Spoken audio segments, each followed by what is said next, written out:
Hello, family. If you're watching this right now, you're probably one of two different groups of people. The first group, you probably know what you're watching because you're probably part of making it. The second group is you, mom and dad. You have no idea what you're about to watch for the first time. And there might be a third group that watches this in the very, very far future that just finds it somewhere and just watches it. But we're focusing on the group 2 right now.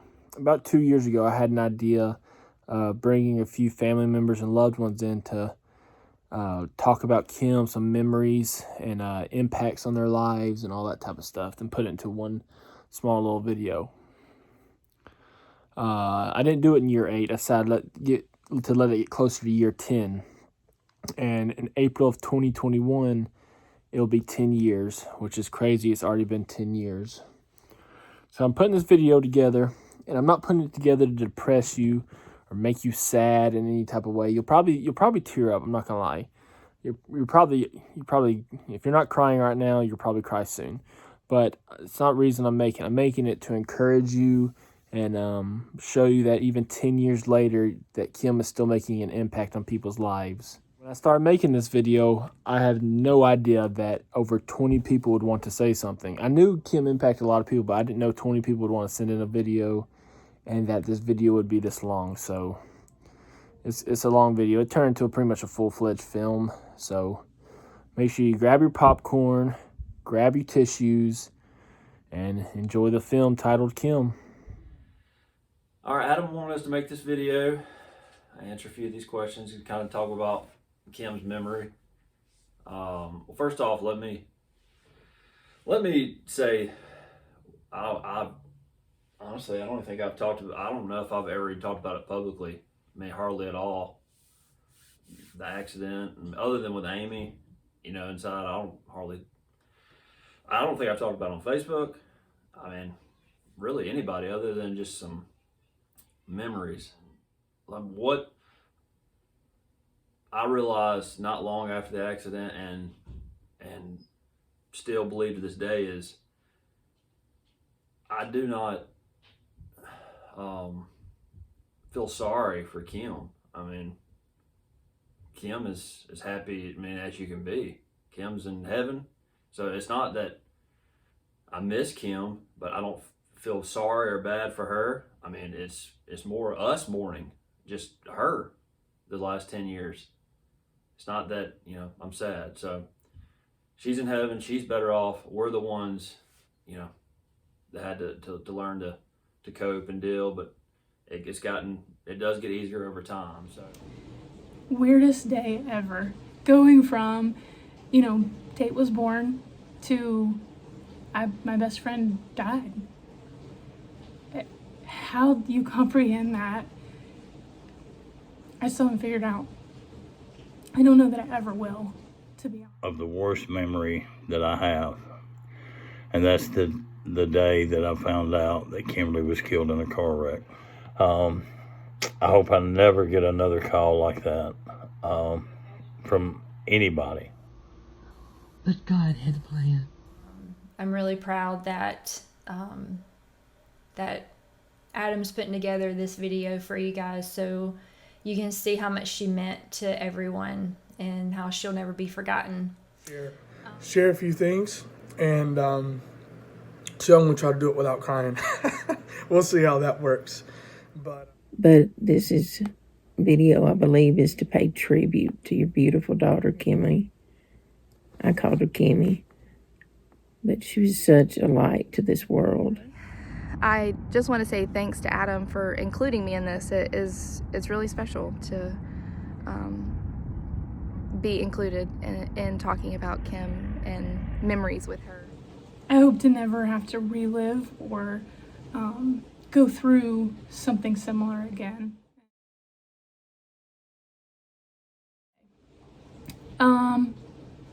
Somewhere around 4 o'clock that morning, Tate was born.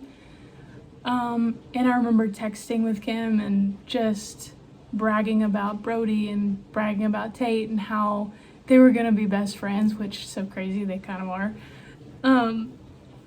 And just like the highest high that you could even think of. Like, it was a good day. I went to work with Cindy and Chip Pierce. And on the way back around lunchtime, I decided to go a different way and go through, couldn't name the road, but down the road where Dixon Circle, Dixon Lane, Dixon Street, Dixon something, was where, you know, you guys grew up, or where your kids grew up at least. And I just had so many memories come back to mind, and I literally was texting him, you know, passing your old house, remember all those trampolines you had, remember the pictures at the fire department, vacation Bible school up at that Baptist church, like just so many memories were coming back, and good memories, you know, great memories. And it was so strange, and I've said this before, but it was almost as if the Holy Spirit was preparing my heart. Like, I truly believe that it was as if my spirit knew before I knew and was preparing my heart. And I got a phone call from my mom, and just flat out, you know, like, you need to come home. Kim's been in an accident. She didn't make it. And, you know, in psychology, in counseling classes, you hear, like, that's the best way to tell people, because there's no if, ands, or buts. You know, it's just, hey, this happened. And you have to kind of gather yourself and accept it. And I don't know that I've still accepted it. It's just the strangest news that you could ever get. Life altering. I didn't know where the accident was. Just knew that it had happened. On my way home on 65, I drove over 119, saw tons of traffic, had no idea, got home, threw up several times. Just my nerves were all over the place. And I tell Tate all the time that, you know, he was my brightest light on my darkest day. And, you know, I truly believe that I have a very special relationship with Tate because of that, you know, because he was joy in the middle of sorrow. Weird day. I was actually in Covington, Georgia at the office of the company I work for.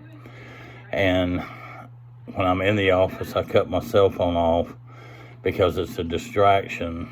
I'm over there to help answer the phone, so I don't use my cell phone. And I don't know exactly what time it was, but I happened to look down at my phone, and I had over 20 missed calls. And so I went outside. I figured something had happened, but I didn't know what. I went outside and I called Karen, and she told me that Kim had been killed in a car wreck. And I think I was in denial. I could not believe what she was telling me. I could not believe that Kimberly was gone. You read about this all the time, and you hear about different people being killed in car wrecks, but you never think that, well, that's going to happen to our family. Well, that day it did. And I mean, I was just devastated. I mean, I went into my boss's office. He was in a meeting, but I interrupted and said, I've got to go. Told him what happened. So I was headed to Alabaster, because at that point my main concern was getting to Roger and Sherry and her brothers and Amy, and try to help any way that I could. But that was the worst 3 hours, I think, of my life. It's very lonely. You're by yourself. All kind of thoughts are going through your head, and it just, I mean, I could not wait to get to my brother to try to comfort him and help him in any way that I could. I was at work, and Roger, you called me, and I knew I couldn't understand the first time you called, and then the phone line got cut off, and you had to call me back. and you told me to be praying because you were on your way to tell Sherry that Kimmy had been killed in a car accident. There's not hardly a day go by that I don't remember that. I can't even comprehend it. And he asked us to be praying, and of course we started praying then. And we've been praying ever since. The loss was not just then, it was every day. But God has helped you through this horrible time. And I believe that one day soon we're going to see Kimmy again. And I can't imagine if she's more beautiful than she was here on this earth.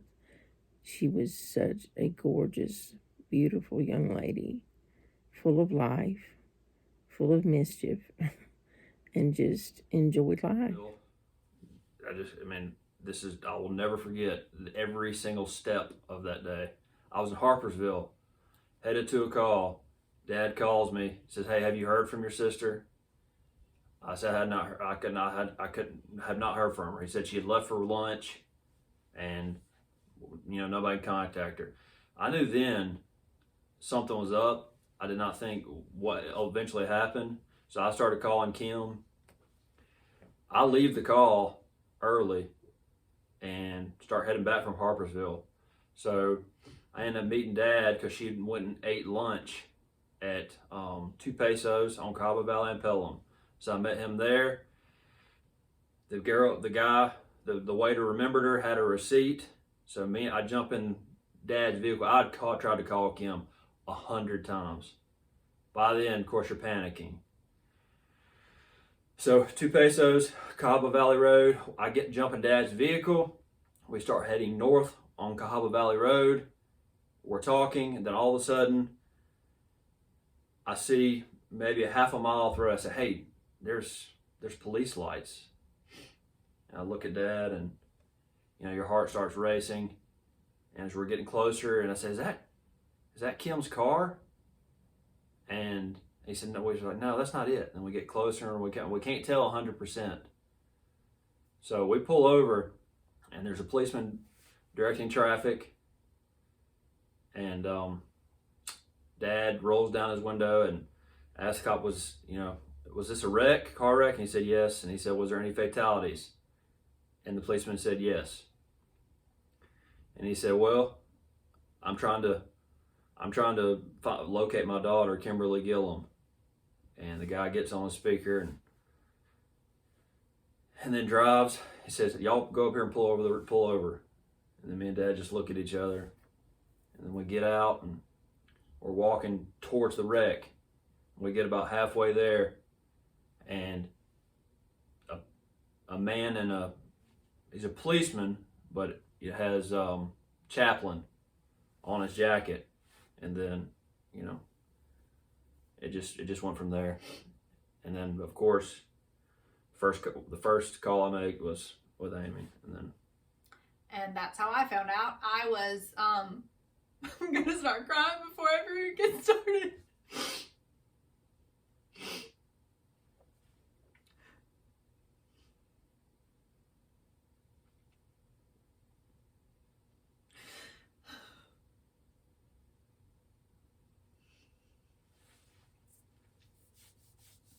I was at home with Brody, who was 3 weeks old, and Chris had called me earlier before that asking if I had heard from Kim.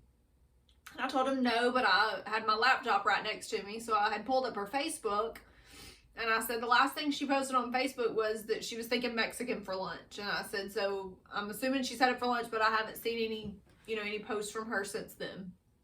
So I think I had either tried to call her or text her, and it was going, I guess I tried to call her because it was going straight to voicemail. And I may have texted her after that just to say, "Hey, let me know where you are." But as soon as he called me, he said they were headed to his parents' house. So I loaded up Brody and we headed down there. And about the time I got there, I think the police officers were already there and they were already inside. And I want to say Donna Franklin met me at the front door. I can't remember for certain.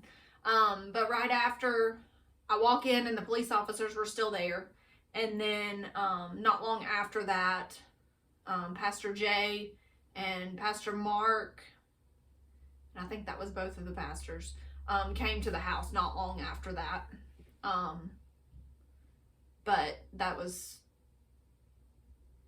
pretty much all I remember that day. And then a whole lot of people were at the house. Yeah, after once we got to the house, everything else was kind of a blur. I was at home, and at that time I had 2 little ones, and I remember just being out in the backyard. They were playing, and the first phone call I got was from my mom, and she had heard that there was an accident. She didn't have a whole lot of details, but she had heard what happened, and I thought that it was a mistake and that she had heard the wrong thing. So I really didn't believe it because I hadn't heard from anyone else.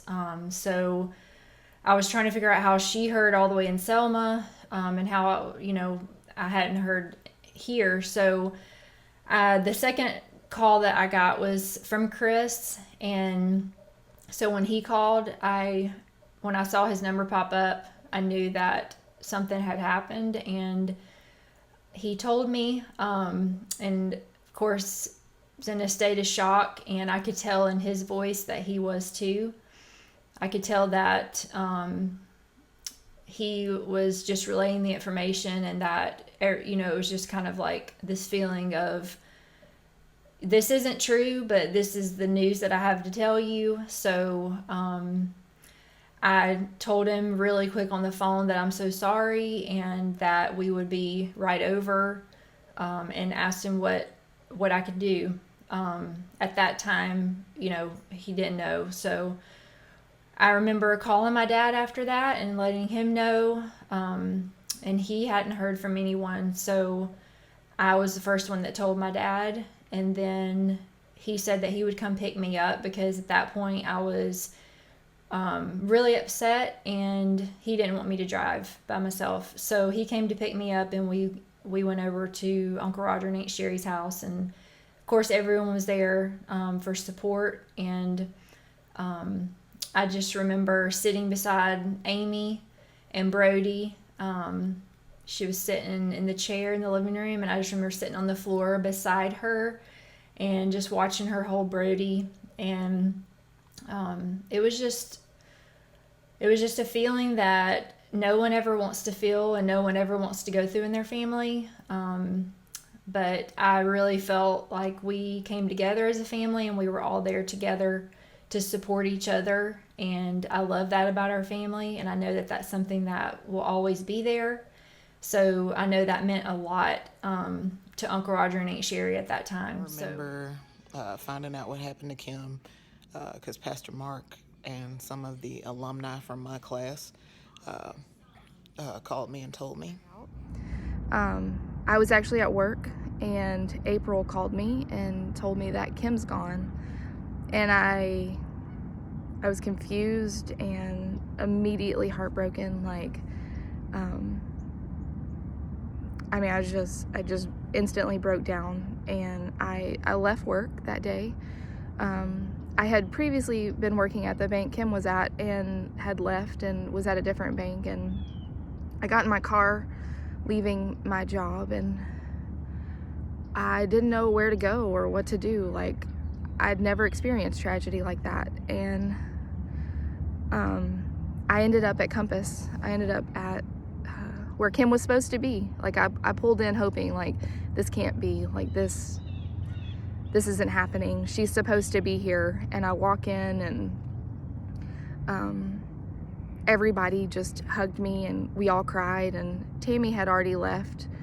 And they had brought some people in from the corporate office, a counselor and some extra people just to help. They actually let me behind the teller line that day. I don't know that I've ever told you guys about this, but they let me behind the teller line that day, and we all sat there talking about Kim and just sitting with our pain, you know, and it was like I mean, one of the worst days of my life. And I stayed there for a while and eventually went home, and, you know, the days leading up were just such a fog, and that day is so clear in my memory, like every step I made, but the days following were just a fog because I just wanted it, like everyone else, I just wanted it to be a bad dream. I remember we were on our way to Cookeville, Tennessee for a Master's Commission trip block, and we randomly stopped in this like parking lot. It was this empty parking lot, and Abraham got out and he took a phone call. At the time, we didn't realize it was Pastor Mark, and it was just kind of a weird situation. We didn't normally just stop to answer phone calls, but he did for this one. But we didn't think much of it, and we continued on our way to the church. I remember when we got there, he asked all the third years to meet him in a location, and we all got into the room, and you could feel that something was going on. We just didn't know what. And I remember just sitting there in complete and utter shock at the words that were coming out of his mouth. I can still feel the heaviness to this day. It was a nightmare. And I remember he just told us, hey, I know that we're all going to be grieving and we're all feeling a certain type of way right now, but we have to do a church service. And I need you guys, you know, just to pull through. It was by far the hardest church service I ever did when I was in Masters. It was just so confusing and just painful, and we weren't supposed to talk about it because it was just so fresh and raw, and not everyone had known at that point, and it was just difficult. It was difficult. I remember when I found out that Kim had passed away. Amber Powell actually was calling me, and I honestly thought she was just telling me, calling me to talk, to say hey, to say what's up. And then my mom was buzzing in, and I ignored her phone call to talk to Amber. And then my mom called again, and that's when Amber said, hey, Lewis, you may want to take this phone call. And I go, all right. And so I took my mom's phone call, and in my truck at Ecclesia College, my mom told me that Kim had passed away, and I was actually on my way, getting ready to go speak at a youth group that I was helping, and I probably beat the I beat the crap out of my steering wheel, and it was it was a sad day for all of us, I believe, and I truly believe that our lives haven't been the same since she's been gone, but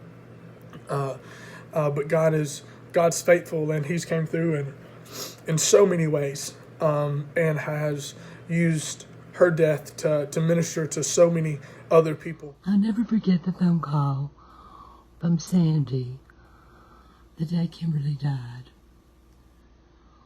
I was sure there was a mistake.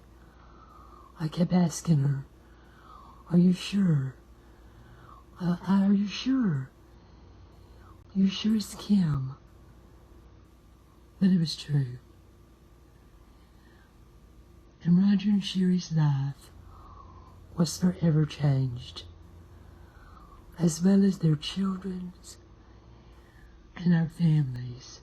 But I remember we were in Michigan when I found out. I think it was, I want to say it's Danielle who called me. Chris was off on the boat somewhere, and it was just shock and surprise. It was just all the emotions, at once. Disbelief that it happened. It just seems so surreal, but I know that she's having a party right now, and I'm sure you guys know that too. She is living it up and having a good time, more than we'll ever know or imagine until we're there beside her. But I was about 7 or 8 when I found out that Kim had passed away. I came home from school. My dad sat me and my sister down on the couch and told us that Kim had been in a car accident and that she had passed away. And all I remember is just crying and crying till I had literally no more tears left. Because, that was the worst news for a 7 or 8-year-old little girl who just lost her cousin who she adored so much. That was a really rough day for me. The way that I found out about Kim was I was getting home from school and my dad sat me and Macy down on the couch and told us that Kim had gotten in a really bad car accident and that she passed away on the scene of the accident. I found out about Kim's passing while at work. I was sitting at my desk working. I don't remember who called me to tell me. I just remember that I could not believe that it was true. And actually, I don't think I believed it at first. But then the information was verified and I was just in total shock. I remember calling Jamel and Jeremy and then leaving work, heading up there to the family and being with the family that evening. And just the entire time thinking, this isn't real. She's going to walk in this door. Kim's invincible. She's so young and it's just not even, it can't be real. And just the news was just indescribably, unbelievable. I just could not believe it.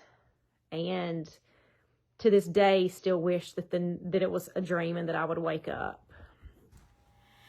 Hey, it's crazy that it's been 10 years. When I first found out, I found out from April. April called me, I think it was the same day as it happened. I remember pretty vividly that I was home and I was in my kitchen, and she asked me if I was sitting down before she told me. It was very shocking, and April was still processing as well, so that's how I found out. Then to hear the tragic news, I was working at JCPenney's in the middle of a customer when my phone had rang, and it was Christopher, and I had calling me, and so then my phone rang again, and I stepped outside to call him back, and was just in shock. It had just been a few years since Kenny had passed, and this was just really hard to take in. So I had left work immediately and made sure Hannah and Joey were taken care of and came right over to your house. And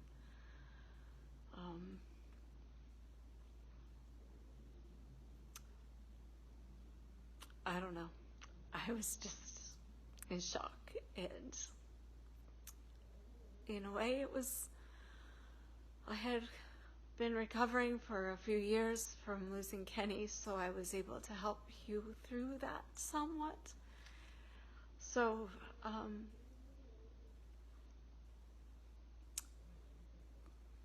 our kids are playing together in heaven right now.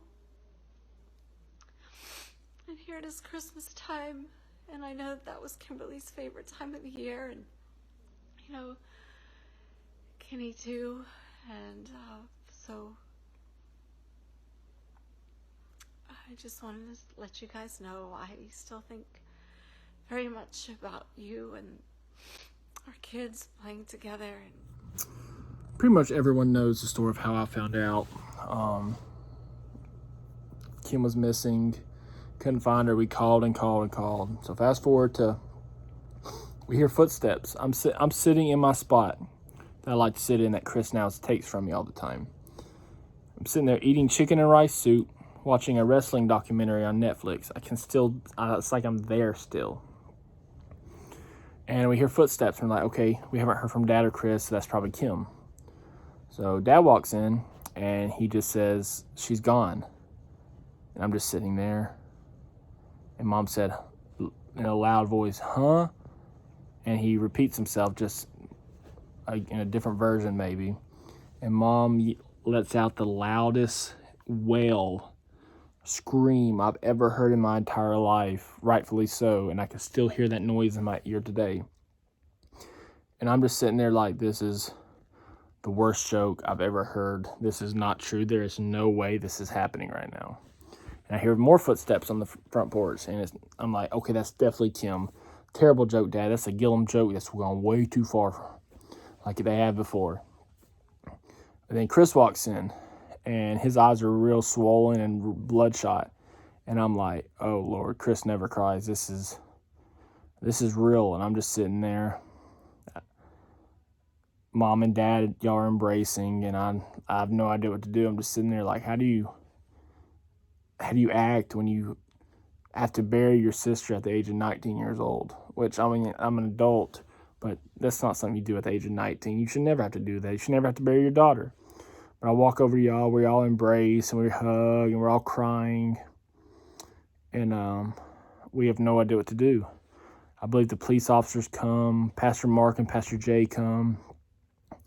But at some point throughout this time, I go outside. I pretty much from like that morning till days after, I can remember every little spot I did, everything I did that during this time.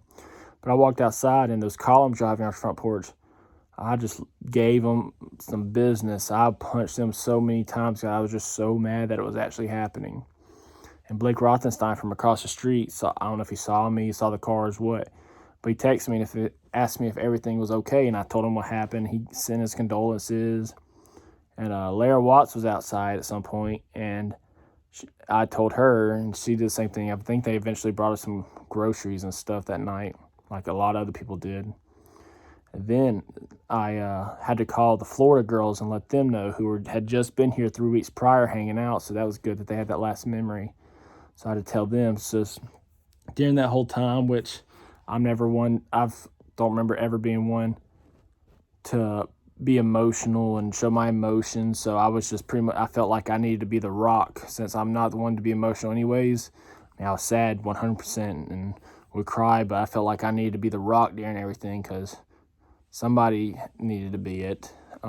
Maybe I shouldn't have been as hard of a rock as I should. Shouldn't lift my feelings in there, lift my feelings inside so much.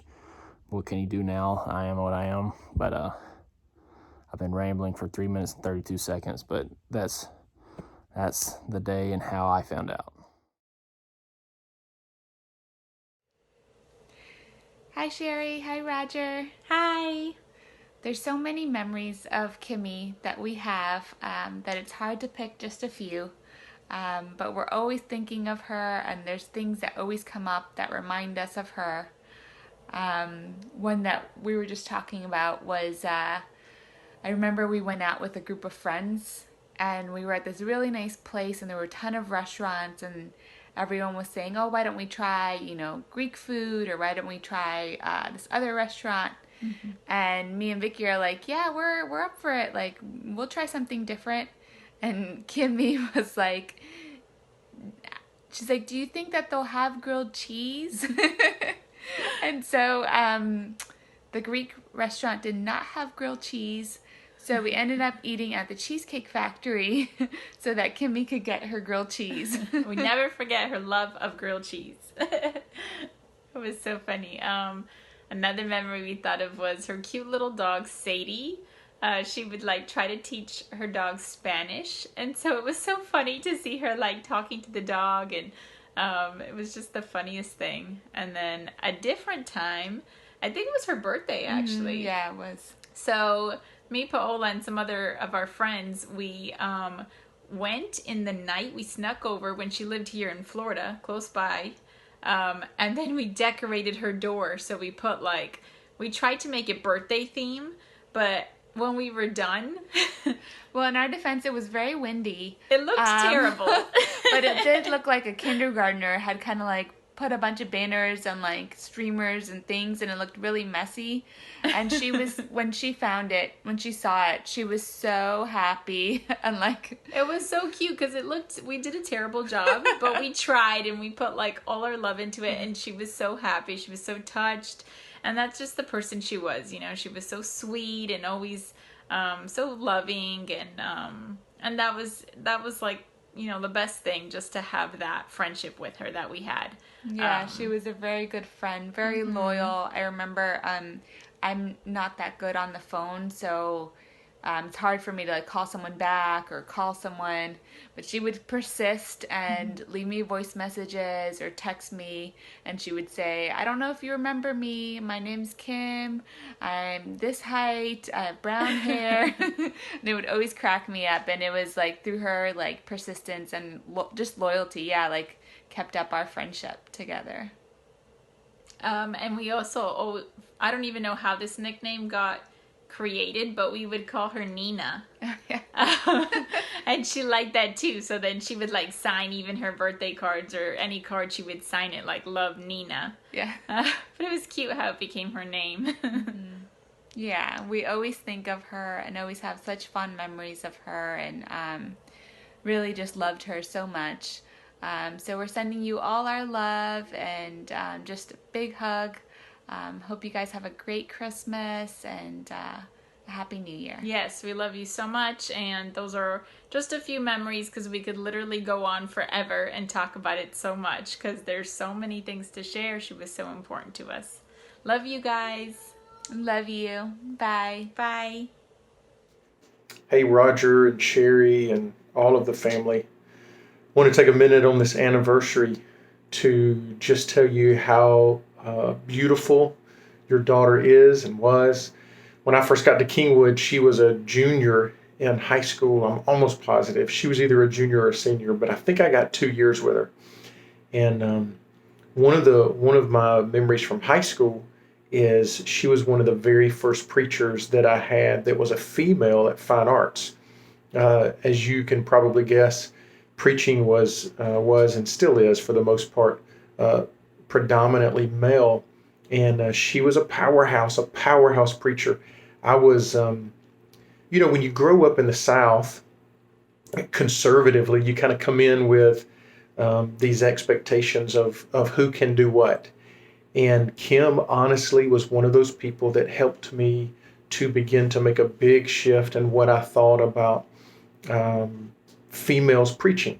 And it wasn't long before I was doing everything that I could to make sure that both males and females especially were preaching to our young people in youth ministry. In fact, you might not realize this, but Kim helped to pave the way in my mind to push really hard for Pastor Amber to be a part of our preaching team for years. And then finally, I pushed really hard for her to become part of our youth ministry and a pastor on staff at the church. And Kim was a big part of that, just helping me make some really important shifts in the fact that God is not a male or a female. And so when we only hear from males about who God is and what God does, we hear from a limited perspective. But together, when we get both perspectives, we're able to hear what God is saying much better. And so really one of my favorite memories is just her preaching at Fine Arts and me saying, you know what? There's some shifts that I need to make in my theology. I love you. I love your family. I love Kim. I love everything that she's meant to our church and the people that she impacted and still even impacts today. So on this special day, I want you to know that you're on my heart, in my prayers, And I love each and every one of you. God bless. Hey, Aunt Sherry and Uncle Roger. It's kind of hard to believe it's already been 10 years since Kim's gone, but I remember the day that I found out. I remember me and Heather riding up to Alabaster to y'all's house, and it was just like we couldn't believe it. We were in shock. But I don't know that I've ever seen someone that young have such a huge impact on so many people's lives. But when thinking about making this video for y'all, Adam wanted us to remember some things from memories that we might have had. And I remember me and Chris, those weeks I would stay with y'all during the summer, me and Chris would always end up hurting her somehow, not real sure how, but she would always get hurt in wrestling or whatever. And she would start crying and saying she was going to tell on us, and we would always make her be quiet. We'd always bribe her to be quiet. Don't know if y'all ever knew that or not, but I'm letting it out of the bag now. But we had a lot of fun with Kim. She was always just one of the guys. She always wanted to be with us, whatever we were doing. And she was always a lot of fun. And I can remember as she got older, when she started getting real involved in ministry, she inspired me in her passion for the Lord and her commitment to doing the ministry of the Lord. And to this day, thinking about her just inspires me to just keep going, just keep living for Him, because I know one day soon we're going to see Kim again and that beautiful smile that she had. So as we kind of just think about these last 10 years and her life and the legacy that she left, just know that she impacted us so much. And not only us, I know she impacted a lot of other people. So I love you guys, and I hope this video is very special to you. When I first met her, ironically enough, it was in summer school at Thompson High School. And it was the first time I met Kim, and found out that she went to Kingwood, I went to Kingwood, and we kind of just hit it off. And so that's a memory. Memory going to prom with her. Memory of several outreaches that we did together. Ministry trips that we've done together in Master's Commission.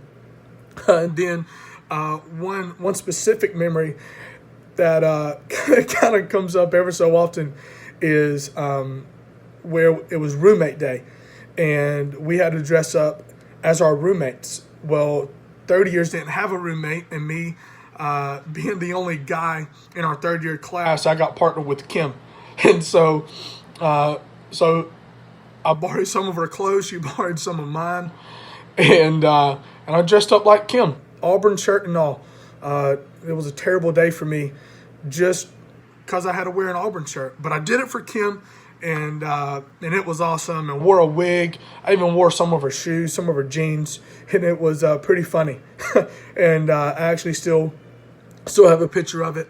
And so that's probably one of the funniest memories that I have of Kim. Hello, Roger and Sherry. Merry Christmas. I just wanted to share a little bit about Kimberly. We met, about 25 years ago when I was out in the neighborhood.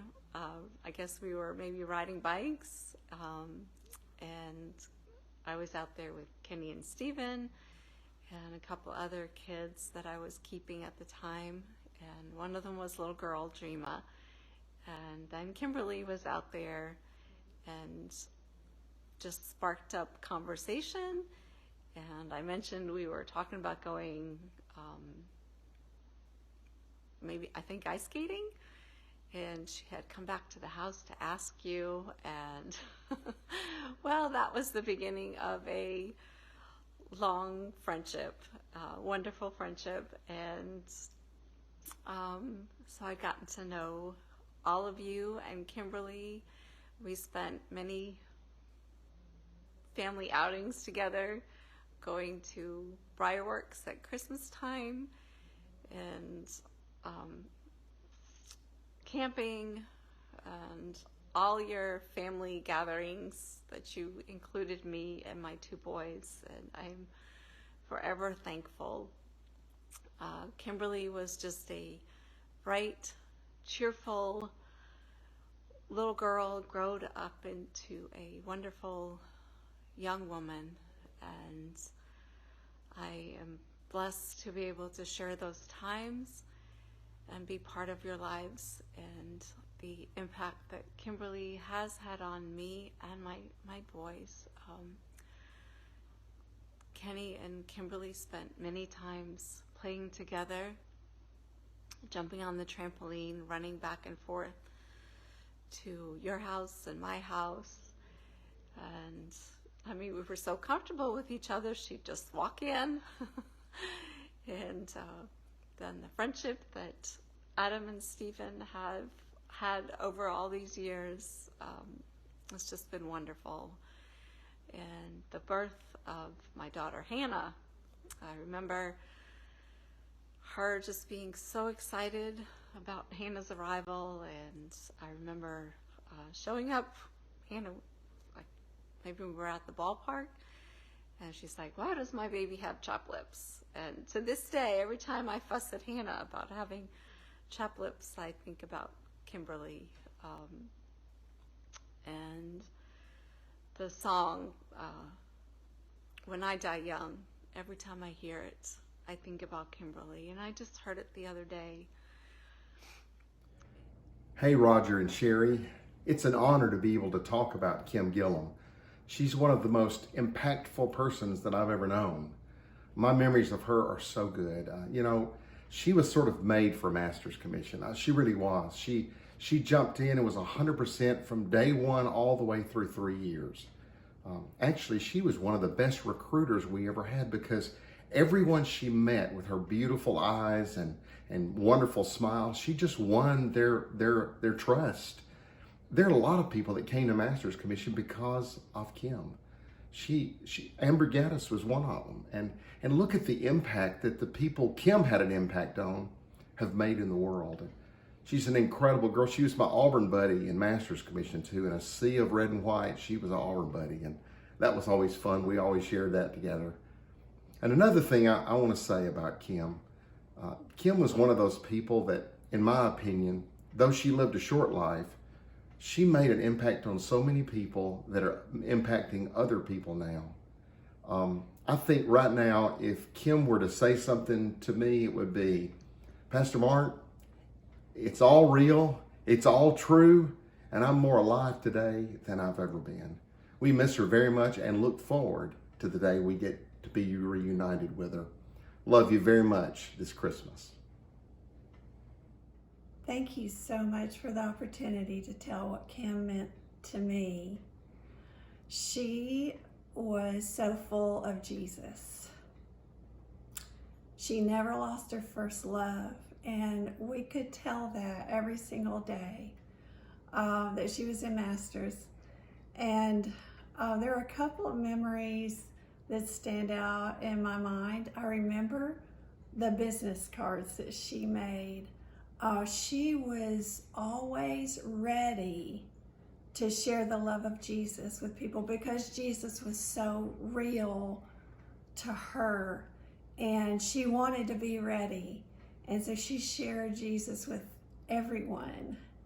And I remember just the joy that she had when she made those cards. She was so excited about that opportunity that she would always have something to place in someone's hand so that they could contact her back. Another memory I have was that she came up to my desk one day, and we had been praying for, I believe it was a family member who had had a problem physically, and she had asked for everyone to pray for a miracle. And she came to my desk and was so excited, and she was saying, "It's a miracle, it's a miracle." And she explained, And I'm going to be honest with you, in my mind, a thought came that was trying to figure out if there was a natural explanation for this. And the Lord spoke to me through her and said, "Where's your faith?" And we rejoiced together, but she made an impact on my faith because she believed in miracles and they came to pass. And she impacted my life in that way. And I began to ask the Lord to give me more faith, to show me where my faith was because of Kim. And I appreciate her so much because she was full of Jesus. She was ready to share the Lord with anyone. And she believed in the love of God expressed through miracles. So I'm so thankful for her life. Okay, I'm going to read this because it'll be too hard just to talk it without getting emotional. I remember Kimberly as a kind, smart, funny, and witty girl. I wasn't able to spend a lot of time with her because we didn't live close together. So I wasn't able to spend a lot of time with her one-on-one. But there was one special occasion that I was able to spend time with Kimberly, just her and me. The night she graduated, somehow she ended up riding with me back to her house. And it was a good ways off, so we had a little time together. And she started looking at the countryside around where we were going. We passed farmland and some real pretty countryside. And she started opening up to me about what she wanted to do with her life and some of her dreams and ambitions. She said that she wanted to live in a place like that. She wanted her own place out in the country like that. She wanted a house with, she wanted to have gardens, vegetable gardens, and she wanted to have horses. And she just wanted a peaceful place. I believe Kimberly was a country girl at heart. Of course, later on, she received the direction from God to go into the ministry, and she became passionate about serving God and about doing His work. She loved her grandparents. She loved Mama Barrett, my mother, so much, and her other grandparents, and was so sweet to them and kind, and now she's with them. They're together again, and I believe before too long, we'll all be back together. We'll get to see Kimberly and those others that have gone on before us. It won't be long. Some of my favorite memories are probably the really silly ones. In general, one of my favorite things about Kim, or probably like my favorite thing, is how things could be like really like deep and serious one second and very silly and inconsequential the next. And so some of my favorite memories, like one of them was at camp. We were just all sitting around. I think it was on a Saturday or on a Sunday before campers got there. And I don't know, we were talking about something, but like out of nowhere, people decided that they're good at crackbacks, and Kim thought she could do it the best, and she almost broke Kayla's back trying to have her back cracked. But we were just all dying laughing, and it was so ridiculous that it was great.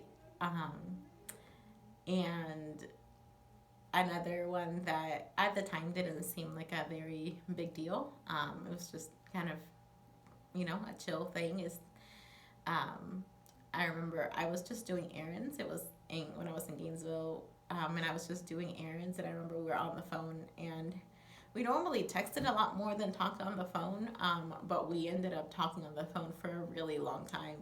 So much so that I remember like walking around Walmart and being like, oh, I don't know what else we're going to talk about. And it got to that moment of like, all right, well, talk to you later. Got nothing else to say. And well, at the time that was a very chill, just whatever friend conversation. I'm thankful because that last conversation happened right before like a couple of weeks before she passed away. And it's one of the moments that I treasure now, knowing how familiar she felt to me and how close I felt to her, because I don't like the phone or talk that way to most people. So that was something that I treasure now, looking back.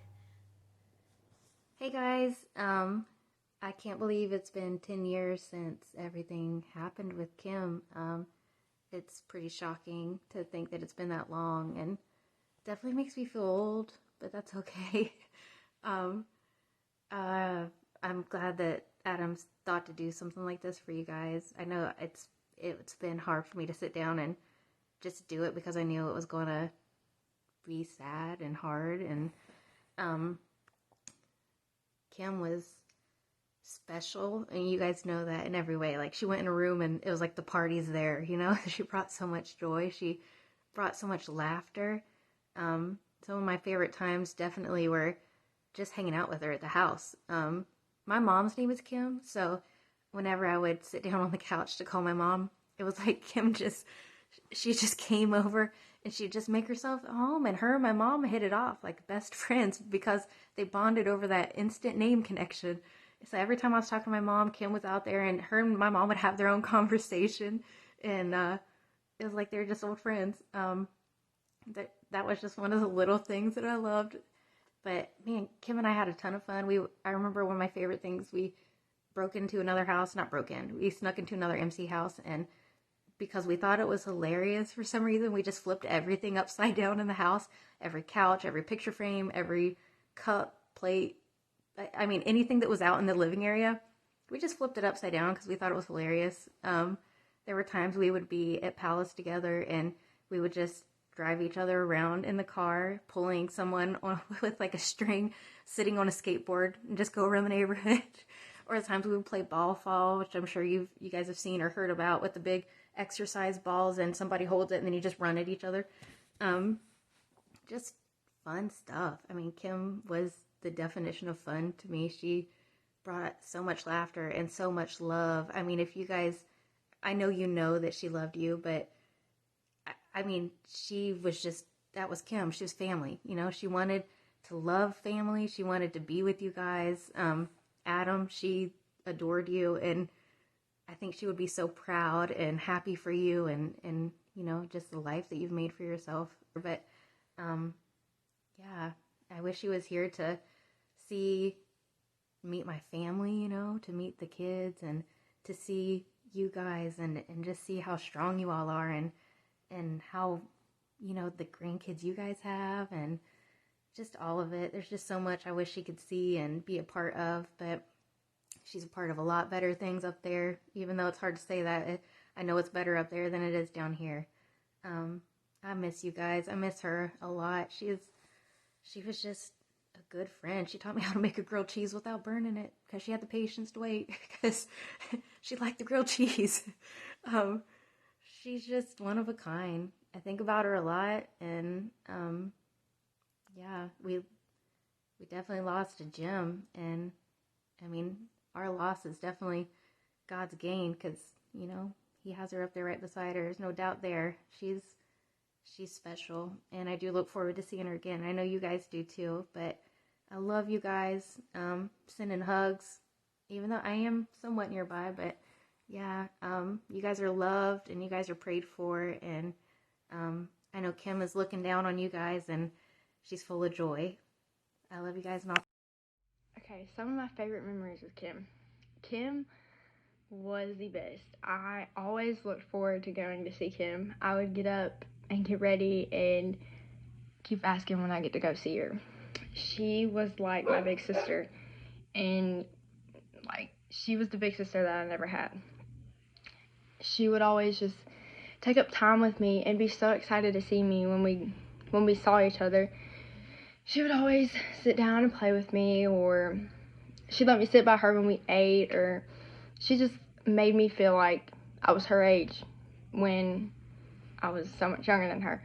But she was just like my big sister, and I mean, I loved being around her. She just made everything so much better. She made the negative be so much more positive, and those are some of my favorite memories, is just sitting down and playing with her and getting to talk to her and interact with her and just like being my big sister. And those are some of my favorite memories with her.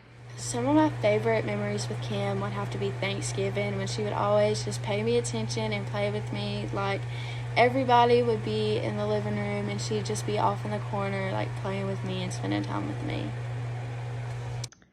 Some of my fondest memories of Kim are, of course, being at Mama Barrett's, you know, for holidays and growing up, and just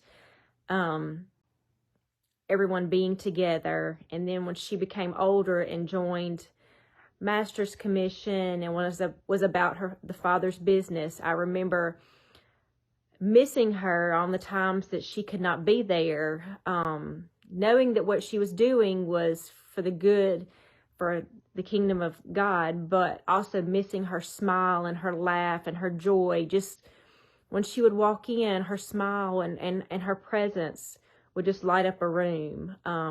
You always knew that the light that lived in Kim was radiating from her every time she walked into a room, and I just missed that about her when she wasn't there. Another one of my fondest memories is the way she loved my children, my girls.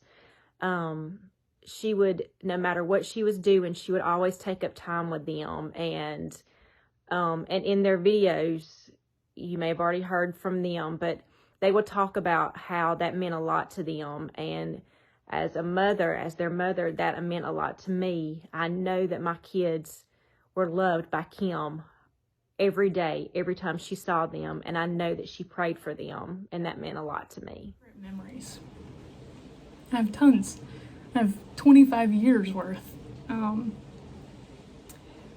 I don't know that I have like a favorite memory. I have so many memories that are hysterical to me. You know, one of them I probably tell the most is when we were in Masters, and her role in our weekly meeting was to take lunch count, which was so funny to me because she never ate lunch. So why the heck she was the person that took lunch count still blows my mind.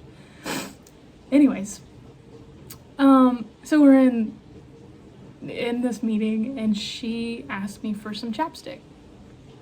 And I reached into my bag, had some chapstick, but decided to give her Orajel instead.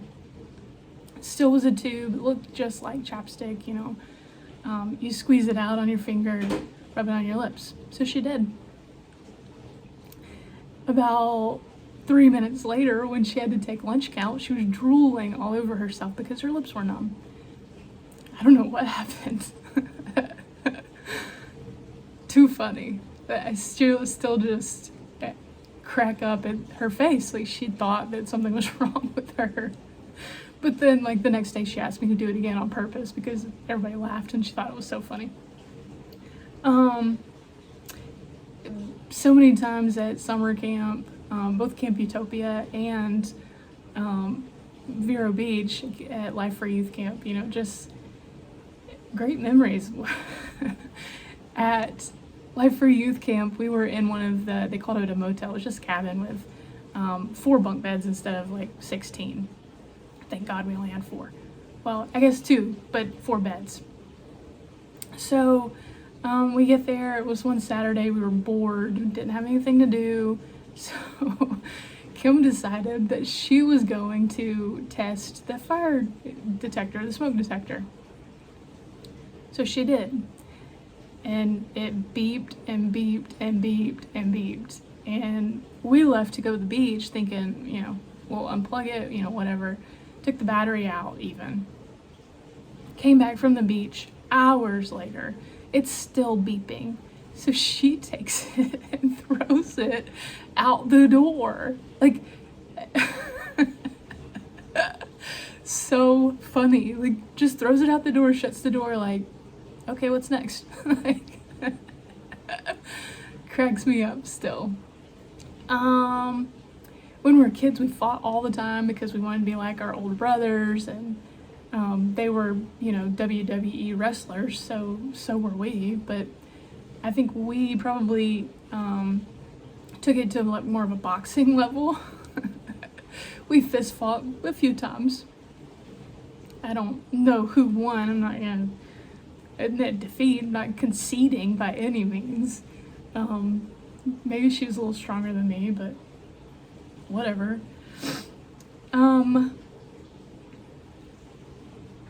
I have so many memories that, every single one of them involves a dare, a double dog dare, and most of them were her saying, I dare you to dare me.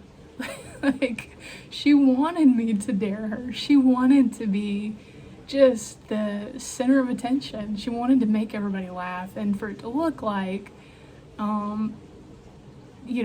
she wouldn't back down from a dare when really she just wanted to do it. In Masters, she told everybody that she was allergic to ketchup. She's not allergic to ketchup that I'm aware of, but she just didn't want to eat it. No, it was tomatoes. Maybe ketchup too. I guess it's the same thing. But like Goldie would literally make her special lunches without tomatoes, and Kim would have to like take the bowl and go throw it away because she wasn't going to eat it anyways.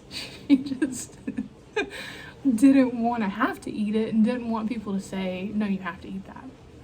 So she was allergic to everything. Playing blue light, going down the street, you pass a blue light, like a reflector on the road, you take off a piece of clothing. I never participated. Kim was always like down to her undies by the time we got home. Just loved to entertain and was good at it. Good at making people laugh, and I just was the instigator, and really by cue from her. Some of my more serious, I guess, memories were just, the 2 years that I was able to spend with her, and the summer that I was able to spend with her in Florida, just seeing her heart of worship, seeing her heart for the Lord, and understanding and knowing that it was real. Like maybe every other aspect of her life was a show because she liked to entertain. But when it came to worship, that was real. That was who she was. That was what she wanted everybody to know her as. And everyone did. Everyone knew her as funny and outgoing and entertaining, but they also knew that she loved the Lord with her entire heart. Kimberly was a prankster. Sometimes I think she should have been my daughter because I love to cut up. I love to carry on. Sometimes I say things and do things probably that I shouldn't, but Kim always cut up in a very clean way. She loved to laugh. She had a gorgeous smile. So some of my favorite memories is her cutting up with everybody. One memory that I had, she was dating a young man, I can't think of his name, and we were at their house, and I made him sing a song, and I don't think he ever dated Kimberly after that.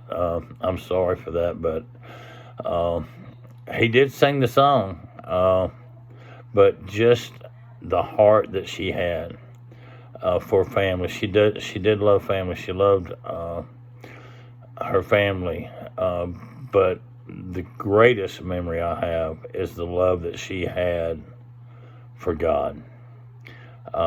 She was true blue. She never wavered in her faith. She led a lot of people to the good Lord, and on that tragic day, she got her rewards because there was many. Well, of course, everyone knows the favorite thing that I was able to do to get Kimmy back on a joke she was trying to pull on me.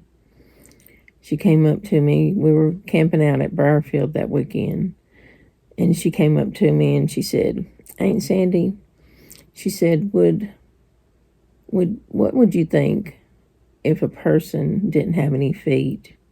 Why would they wear shoes? And I told her I didn't know. And she said, well then, if someone doesn't have any boobs, why would they wear a bra? Talking about me. And I'll never forget it. I pulled down my shirt, just way down, and I says, I don't. The look on her face was priceless.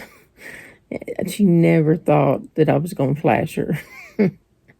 But I believe she went back and told every master's class from then on. I'm probably like, did you hear about Kimmy's Aunt Sandy and how crazy she was? He wants to talk about some memories. I mean, as far as I'm not sure if he means more from that day or just, from her, I'll do both. One thing I remember is the first, after Amy, the first two people I called, the second person I called was Brandy. And before she didn't even say hello. It was, Chris, tell me this is not true. Tell me this is not true.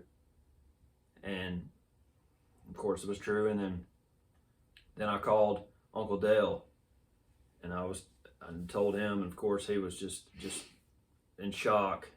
And the reason I called him is I wanted him and I guess Aunt Masilla at least to go over to be with Mama when she found out. So that was kind of my memories from that. As far as some good memories of Kim, I remember one year we decided to go with my mom to it was when the mall still did like the all night shopping on, I guess it was Black Friday, maybe it was Thanksgiving night into Black Friday, but the mall opened at like midnight and they were open all night. Well, me and Kim decided we wanted to go to that, so my mom took us. And so, we were battling all the crowds or whatever, but the main thing I remember was we stopped on the way home at IHOP and ate pancakes.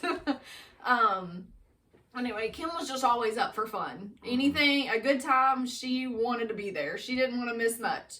I even remember the night before the accident, her and Sherry and I think Adam, I don't know, were you there? Yeah, I think so. They'd brought dinner over to the house for like our family dinner night because Brody was only, like I said, 3 weeks old. And so they had come over to our house for family dinner night, and I think Roger may have gotten stuck at work or something. Anyway, I remember thinking after that, I was glad because I think we went back and forth on, maybe we'll try another night this week since Roger's stuck at work. And we just decided to go ahead and do it. And I can remember looking back and thinking, man, I'm so glad that we went ahead and had that dinner. But I can remember we were just sitting around the table after we ate, and I can remember we were just talking about, I want to say funny stories or something. Anyway, it was really good conversations that night. Some of my best memories of Kim are times we all spent together with the Gilhams. My favorite was when the kids were little and did their own production on the night before Christmas. It was priceless. Chris was the narrator, and Kimmy was Santa Claus. April was Rudolph. It was indescribable, hilarious, but yet priceless. I don't think there is a childhood memory that does not have Kim in it. Most of my childhood memories do. And most of them were at Mama and Papa's house. And then a lot of them were at Aunt Sherry and Uncle Roger's house when they lived on Highway 26. So I stayed with them a lot and basically became at one point their favorite babysitter.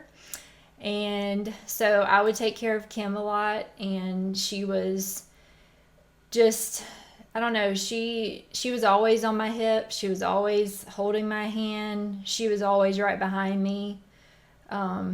Whenever I was around them, she was always there. And I feel like we had a really special relationship.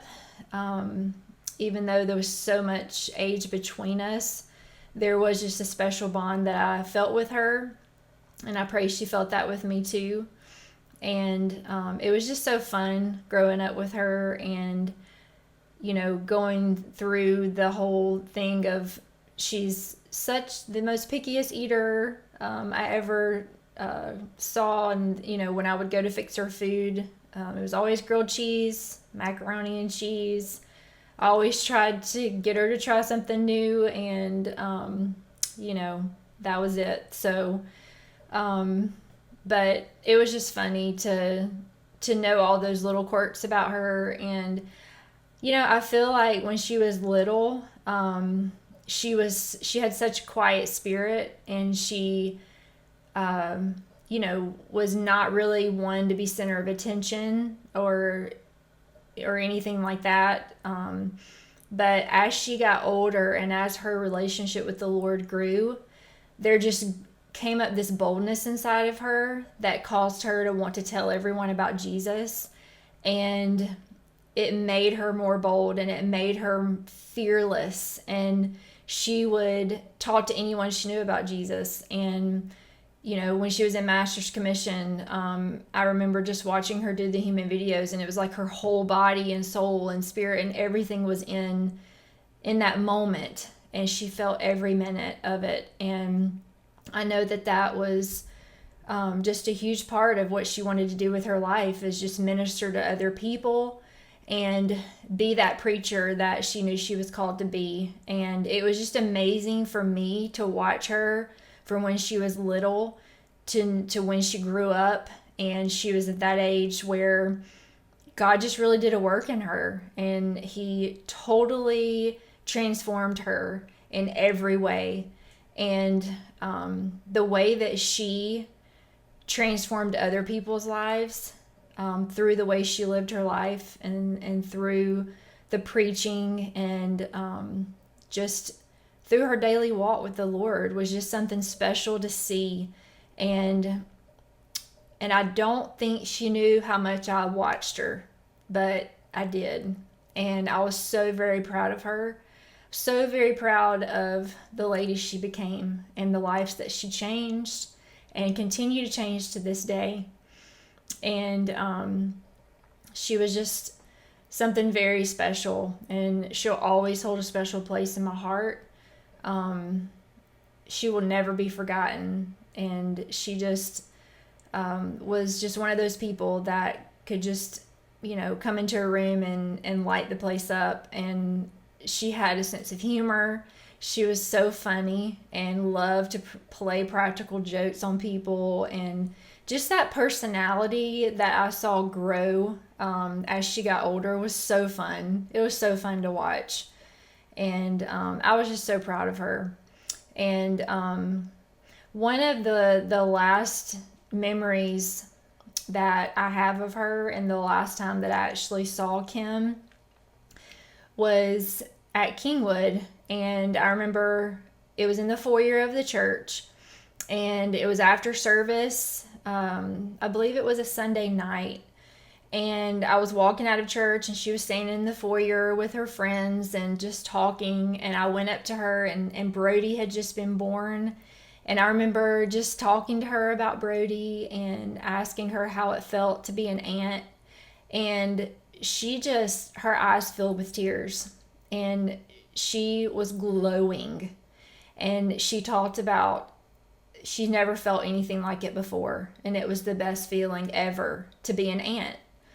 And it was just awesome to see that she had that light inside of her, that she got to experience that. And I know it was just for a short time, and I know that Brody did not get to see that part of her, but Brody had a huge part in her life for that short time, because I'm telling you, when I looked in her face, it was a light that was just gleaming from her, and she could not stop talking about Brody and could not stop talking about how awesome it was to be an aunt.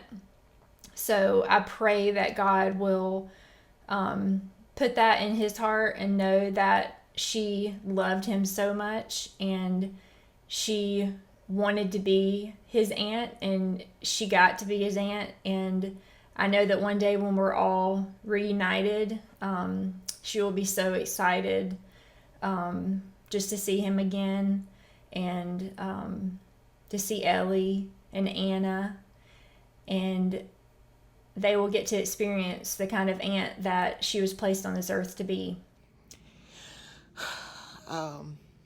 Some of my favorite memories of Kim were when we played ball fall. It was like we had this really ridiculous exercise ball, and we would run into each other and see who could knock people out, who would fall first if we crashed into each other. And she beat me every time. And then we would play a leg wrestling game. It was weird, and I thought, you know, I've got a bigger, stronger leg. I could flip Kim, and Kim would flip me every time. She was strong. I'm so thankful that I have so many memories of Kim. Like, I actually came to Joe Tucker Park. I can't remember if I mentioned that. That's where I'm at. I'm at Joe Tucker, and the most special memory that I have of Kim is at this park. And it was dark one night. We were in Masters at the time. It was dark, and there's like this little chapel thing up here, and there's this hillside, and it was a clear night, no clouds, like the stars were beautiful. There was a group of us laying in the grass up here, and it got quiet for a second, which doesn't happen often when you're, you know, with a group and with Kim. But it got quiet for a second, and for some reason I said, God, if you love me, you'll show me a shooting star.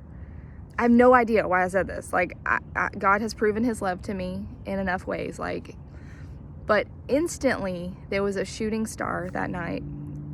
After I said those words, instantly a shooting star appeared, and everyone starts screaming, and Kim literally pounces on top of me, screaming, he loves you, he loves you. And like, I was just like so shocked. But I love that story because it's special to me. Like, I mean, it's like a tangible moment where I felt God's love. Like, it was a display of how much he loves me. Like, he did not have to do that, and I, you know, whatever. But Kim was just that friend. Like, she was that friend that always had your back, that was always going to encourage you, that it was impossible to be around Kim and not have any fun, to not laugh, and to have a good time. And that's easily my favorite memory of her, and being tackled because God loves me. You know, like, it's just, she is the best friend that anybody could ask for, and I'm thankful for those memories. I have so many good memories with Kim. I could be here all night telling you some of them, but some of my favorites, Kim really wanted us to do Silent Library. She wanted us to get on that game show. And I remember she would make us practice to audition for it. And she used to draw, she had straws, and we would draw straws. But she always made sure that I grabbed the short straw. She rigged it so that I would grab the short straw and have to do disgusting challenges like lick her armpit and eat gross things. That was what Kim did to me all the time. She would talk me into doing the craziest things and getting a good laugh out of it. But hey, that's what friends are for, right? Another time, I was in her tribe one semester, and we were actually supposed to go down the Cahaba and then get out and go to her parents' house for lunch or dinner. I think it was dinner. And I remember, oh gosh, we were floating down the Cahaba like we planned, but there was like no exit strategy. And I remember it started getting dark, and we didn't know what we were gonna do. Like, we were all like, where do we get off, Kim? Like, what do we do from here? I remember, we were literally starting to panic because it's getting dark. The rapids, they're kind of pushing us down the Cahaba. And I remember finally they're like, all right, everyone, we're just gonna get off the bank. We're just gonna get off. And I remember it was craziness. Like, the guys were trying to drag us to the bank. Like, it was just crazy. And then we trucked it through the woods through someone's like backyard, which we didn't know at the time. Like, we literally did not know we were going. And we finally made it to a road. Okay, we made it to a road and asked some random person for their phone so that we could call for help, because we were literally stranded in the woods. And that was all because Kim Gilham planned a trip but didn't have an exit strategy. Blame that one on her. I have so many memories of Kim, obviously. We were about 5 years in age difference, I think, something like that, 5 years. And one of the memories, the most recent memory before she passed, was when the Florida girls were up in town, and she let me hang out with them pretty much the entire week they were here. She didn't treat me like a little brother. She would ask me if I wanted to go places. We went to Oak Mountain. We went to Church on the Hill. We went to all these sorts of places, and she invited me willingly instead of me being her little annoying little brother, which I was 19 at the time. I think I just turned 19. I was more of a friend, so I got to hang out with her, and we became closer during that week. Another memory is, actually, this one would be more recent, was the 5 days before she passed, she put on Craigslist that I was giving away a free horse and a free kayak. Apparently, a lot of people were looking for free horses and kayaks during that time because I got so many phone calls. Kim was always pulling those type of pranks. Another memory is when one year, I have no idea what year it was, I think we were putting up Christmas lights, and she was on a ladder and against the house, I think, and she was reaching too far, and she fell off the ladder into those prickly bushes, and I just sat there and laughed at her because it was hilarious, because that's what brothers do, is they laugh. Another memory is we used to have bunk beds, and there were some blue bunk beds that had bars on top to keep the top mattress up there, and for some reason I put my body through the top and my head got stuck, and instead of being the caring, gentle, loving sister and helped me out, she tickled me and I ended up peeing in the bed. And one final memory I'll talk about is, for some reason, when I wanted her to do something for me, the dare or whatever was, let me put you on my shoulders, like lay across my shoulders, let me flip you off of it. We did it in Selma when she wanted the bed, and I would sleep on the foldable. I said, let me flip you off my shoulders, which I was probably going to give her the bed anyways because I was the youngest and they were going to make me. I remember we still have a picture of me, her on my shoulders at Olive Garden. I would just randomly just run up to her and put her on my shoulders real quick. And she just lay there like she was helpless, like she's nothing she could do. Those were some good memories. The impact that Kim had on my life.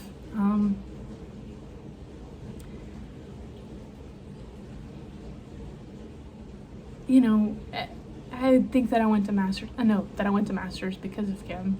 I remember seeing sword ceremony at her graduation, and I mean, we talked throughout her entire first year. I remember her calling me so many times to tell me like things that they did and these amazing breakthroughs that she had, and the whole time I'm thinking that's really cool, but not for me. Like, I am not carrying a rock for 3 miles. I am not like raising a sword for 45 minutes to condition my arm. Like, I'm not doing that. You're crazy, but proud of you. But I went to graduation and I saw this sword ceremony, and 2 weeks later I was signed up.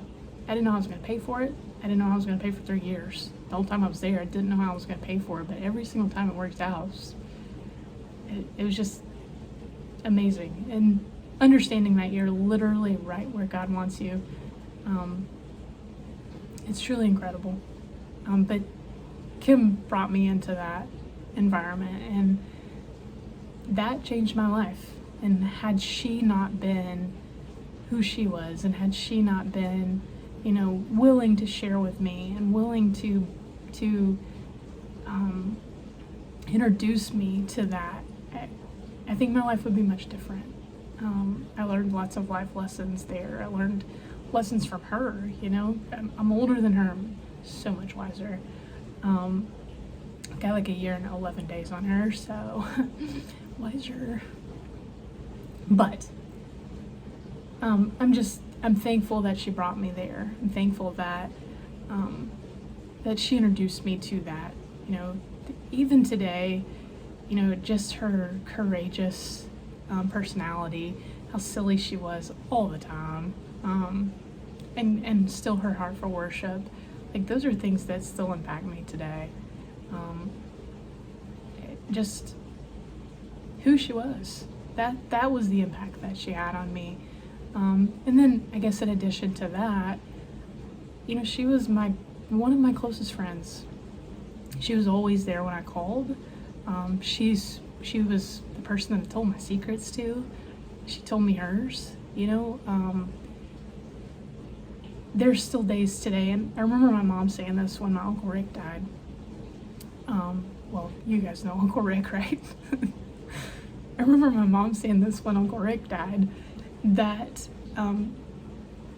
there were still days that she would want to call him and tell him something that was happening, or you know, just instinctively get the need to want to talk to him. And I didn't understand that. It didn't make sense to me. Like, you're crazy. But still today, almost 10 years later, there are moments where I'm like, man, I wish I could tell Kim that. Or just out of the blue, I'll get the desire to call and talk to her. And that is something that I don't think it will ever go away. You know, there's always going to be times that I want to share with her. And I believe, maybe this is far-fetched, but I believe that it's those moments that God allows her to know what's happening. You know, he allows her to see into the situation, and good or bad, she's able to, like, know where we are. And I truly believe that's it, just the same as the day she died, when my spirit knew before I knew, where I relived all of those memories of our entire childhood. When she just randomly comes to my mind, I believe that that's the case, that our spirits are still connected, and that she does know, she does see, she does. She's not gonna be surprised when we get to heaven and, you know, we say, oh, this happened, or hey, you have a nephew and 2 nieces, and Adam got married, you know. Like, she's not gonna be surprised by that, because I truly believe that she lives through those moments with us. And you know, this was supposed to be about impact, and I think I talked about that some. The way she lived for God. Like I said, I hadn't always done right, acted right, and she would call me out. I mean, she had no bones about it. I mean, she liked cutting up, she liked carrying on, but if you ever crossed the line, she was going to tell you that you need to straighten up, that you needed to pray, you needed to ask God to forgive you. So the biggest impact she had was the love she had for God. Watching her love the Lord, watching her serve the Lord. She was not shy at all. She loved to spread the good news of Jesus. I remember we were at the nursing home one day, and we were there to give Mama a surprise birthday party. Well, there was a lady in the hallway, and she kept yelling out, and you know, to us it was like getting on our nerves because we were there to celebrate Mama's birthday, and this lady was screaming. But I watched Kim as she walked over there to the lady. She bent down, she started talking to her, and she was able to calm her down. And that impacted my life. Watching Kim take the situation that could have been aggravating to all of us, and she turned it into a ministry, that she touched that woman's life and helped her. And that really, really made me think of that I need to do better, for sure. And really, ultimately, I mean, you can make not the argument, it's true. Kim is probably the reason we're married and have kids today, because originally when we were dating, Kim worked us together because they were friends before. I can remember the first. Well, it was because of my friendship with Kim that I even met Chris. And we broke up, and then Kim and Mom lied. They lied to me. We were broken up for a few months, and Kim and Mom lied, exaggerated the truth about how Amy was going to go out on a date with another guy that I knew, and I didn't sit with me well. Anyway, getting back together. So she's the reason we're married and have kids.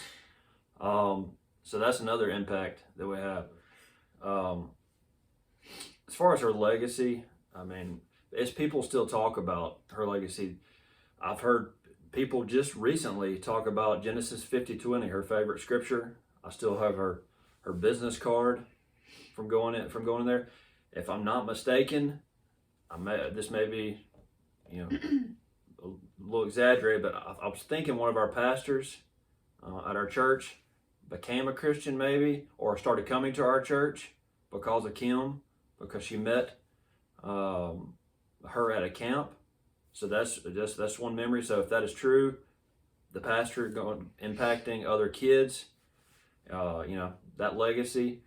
I remember at our funeral saying, all the friends that came, and I remember telling my mom then, well, because I'm kind of more old man, I just kind of like hanging out to myself. I remember telling my mom then, I got some work to do to, have the legacy like Kim, to have the impact, of Kim. So.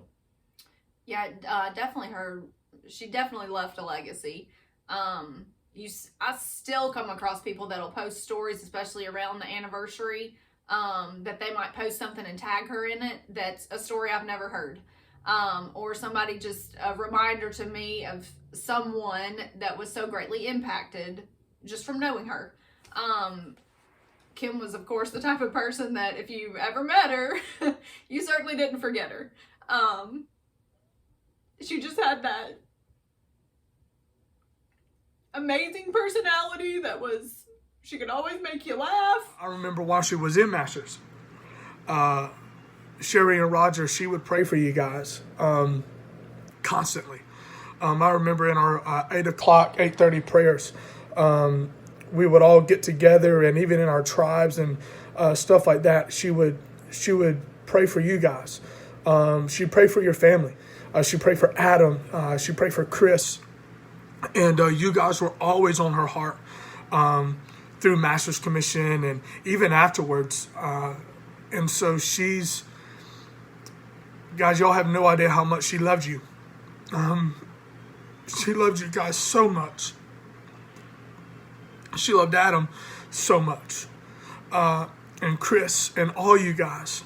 And I just remember her praying for you guys constantly. That God would bless you. That God would bless your family. And I remember praying with her for you guys. And God, she loved you so much. She really did. And I know she wanted the best for you guys. She wanted God to impact your life and for God to be number one in y'all's lives. For as long as I can remember. And I specifically remember when Adam got saved. And we found out, and it was an answer to Kim's prayer. And I believe that there's been a lot of things that's been an answer to Kim's prayers. And so you guys meant the world to her, and you guys have had a huge impact on our lives, just me and Jordan specifically. And so I want to say thank you, and that you guys mean a lot to us. You guys mean a lot to Kim. As Kim grew up and got involved in ministry, I was so proud of all that she was doing in the lives she touched. Someone at her homegoing service told me that just hearing all the testimonies about Kim truly touched their life. And now, all these years later, she's still making an impact. I would always try to shut people out, and I didn't get along with people too much. I tried to find reasons that I wasn't accepted or that I didn't have worth. And Kim would not allow me to have those moments with her. She would just be like, girl, get out of here with that. And she wouldn't just do it when I was feeling some type of way. Like, she just went out of her way to make sure that I knew I was valued. And I appreciate her so much. Man, we had a lot of fun together. She's hilarious. But she also always told me the truth. She was one of those people that would always get me together in the kindest way, but it was still kind of strict, and you felt like you just got a whipping. But she was probably one of the first people in Masters that really showed me that my value wasn't in my voice, and that it wasn't in anything that I could do, but it was just in being myself. And so I think one of the ways that she's impacted me the most is, one, to be comfortable in my own skin. I think for most of my life, people thought I've comfortable because I appear very confident. And I think that in some ways I am, but I think I'm naturally very, like, such a rule follower and pretty legalistic, so that I think Kim helped me be freer and not have to feel like I had to fit in boxes or say the right thing, because she just lived the way that she was and wrestled with where she was at, and that was good enough, and that was okay to be. And I'm thankful that she helped me both, like, with God, not have to feel like I have to accomplish anything or be at a certain step of my journey with the Lord, but also just, like, in life, I don't have to have it together. She didn't have to eat the right things or do whatever. If she could have Dr. Pepper for breakfast, I could be whatever I was and do whatever I did, and that was just fine. It wasn't a big deal. As she was. She was so on fire for God, and I loved that about her. And that's how I want to be. And she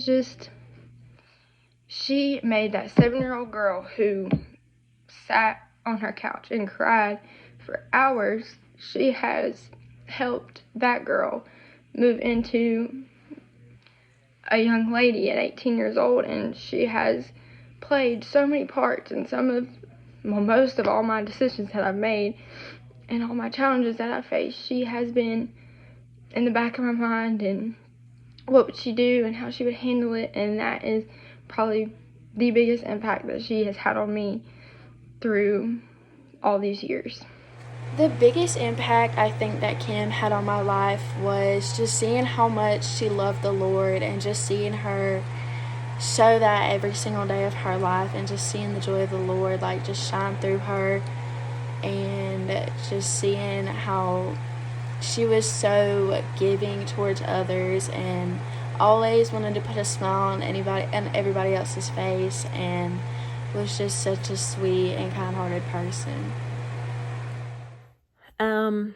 If I could tell Uncle Roger and Aunt Sherry things about Kim and the impact she had upon my life, is her walk with God. Her walk with God was always consistent. No matter what she went through, what she was dealing with, she knew that her Lord and her Savior that she spoke so much about and that she witnessed about was going to bring her through anything that she was going through. Her faith was just undescribable. Her love for others, her heart for others. She was Jesus in the flesh. If I ever met somebody that lived and breathed and exemplified Jesus in the flesh, that would be Kimberly Nicole Gilham. That she had a verse that, you know, everyone, or that she lived her life by, and everyone quoted when she passed. And so I just wanted to read that. It's Genesis 50:20. And it says, "You intended to harm me, but God intended it for good, to accomplish what is now being done, the saving of many lives." And I started thinking, you know, we've thought about that over and over since she passed, and we know that God always works good out of something evil and out of something bad in our lives. But you know, in my study Bible at the bottom, it asks the question, do you trust God enough to wait patiently for him to bring good out of a bad situation? And I really feel like that our trust was, all of us, I believe, grew in the Lord and learned to trust him during this time. And I know that you know, just waiting patiently to see the goodness of the Lord through such a tragedy, it grew us. It grew us in him. And it's, you know, not something that we would ever want to go through to experience that, but we have to trust God, and we have to know that he has something good, and you know, he always works it for him and for his glory. And I know that Kim is so proud of her family, so proud of her nieces and nephew. And, you know, I hope that they know how much that she loves them, because she does. I saw the light in her eyes, and I know how much she loved them. And so I guess, you know, I just want to say that I love you so much. I love my family. And I know that this was such a hard thing for everyone to go through.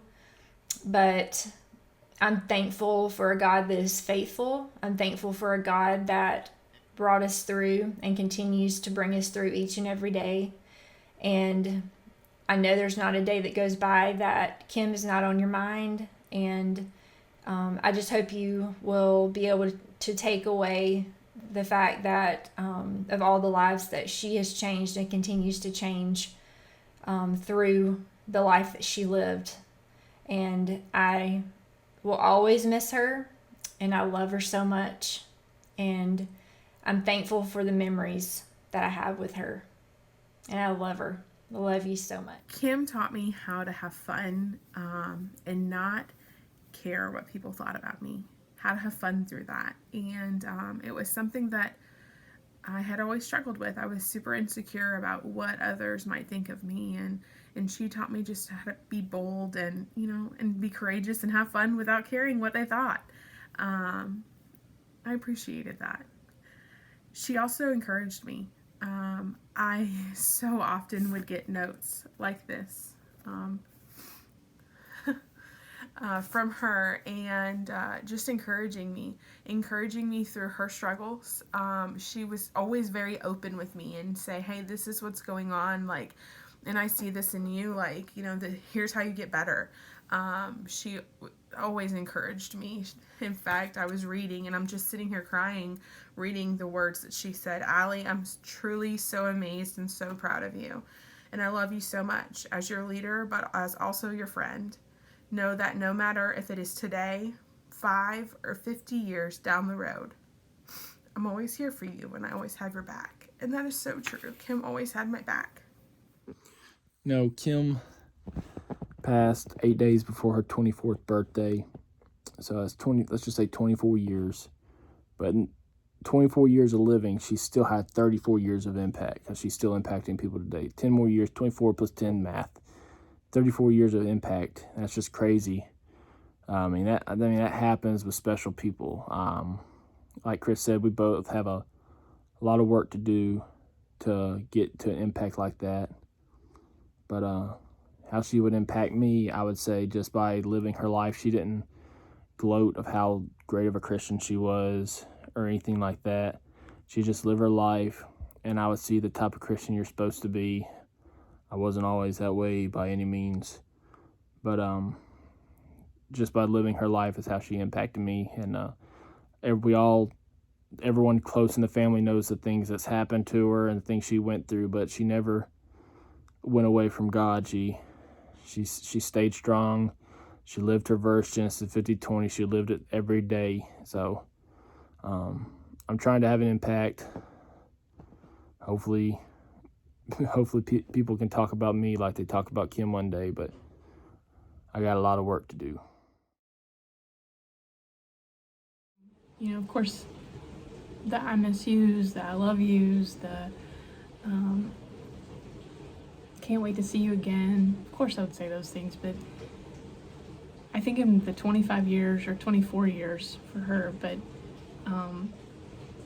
I think our entire life we were rarely serious with each other. You know, there may have been some deep conversations that we had, but the way that we related to each other was just by having fun and by making people laugh and doing stupid things to get people's attention. That's what we would be doing. So more than likely, if I had one thing to tell her, it would be some sort of "I dare you" or "you won't" or you know, it's something silly. So what it would be. But I guess today, if I had to tell her something or could tell her something, somebody forced me to tell her something, it would definitely be Roll Tide. That her Tigers suck, that Gus Malzahn is my favorite Auburn coach. He is just so good at what he does, which is losing. Those are the things that I would tell her today, but it wouldn't be till after the game that I told her those things because you don't trash talk about my Iron Bowl day. That's silly. But yeah, that's what we would do. We'd have a good time. We'd do something stupid, no doubt. Tell her that I wished that my family and her family had spent more time together and that I would have got to know her better than what I did. For whatever reason, people being busy, trying to live life, you just get tied up in the things and you don't make time for things that are important. And I wish that I could go back and spend many more hours and days with Kimberly and get to know her better than what I did. And that's something that I've learned from that. And I do have a better relationship with Chris and Adam. And I hate that it took a tragedy to wake me up. And it's a very costly lesson that I learned. But I do, like I said, I do wish that we'd have spent more time together. But April will be a 10-year anniversary. Tragic for all of us. Sad memories for all of us on that day. But she hadn't even looked back.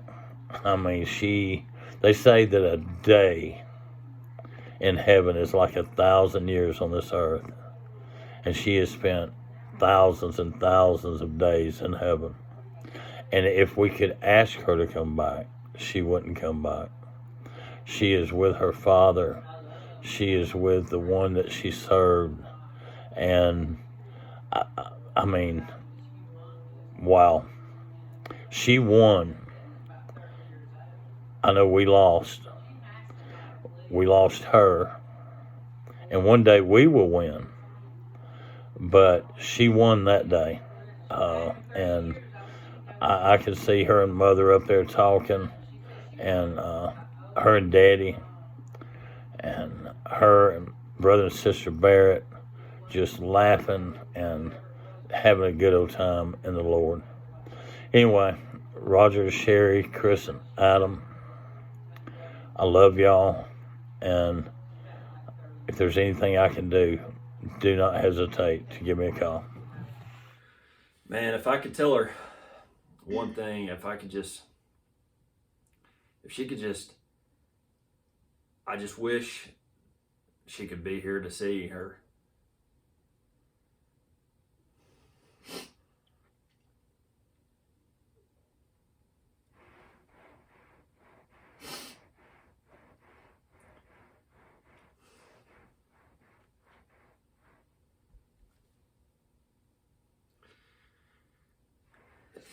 She would have been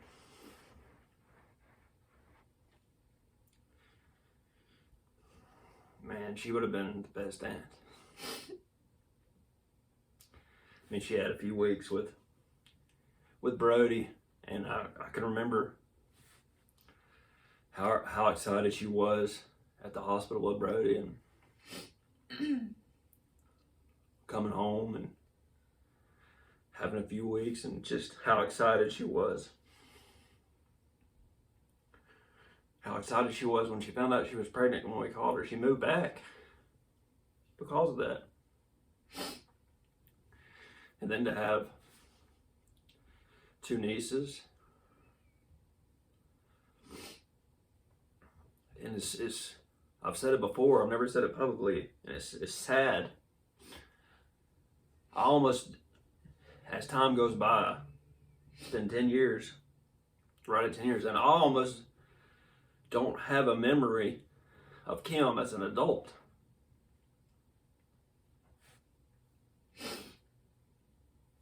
Because, I moved out and she had moved to Florida, and we still, we saw each other, but not as much, and she had moved off to Florida and was starting her ministry, and so all my memories are from with the kids. But I guess the lasting memory I have of her is a picture is downstairs of her holding Brody in the purple shirt. So there's hundreds of memories of when we were kids, of fighting and when we were teenagers and stuff like that. But the lasting memory I'll have in my head is her holding Brody. And so.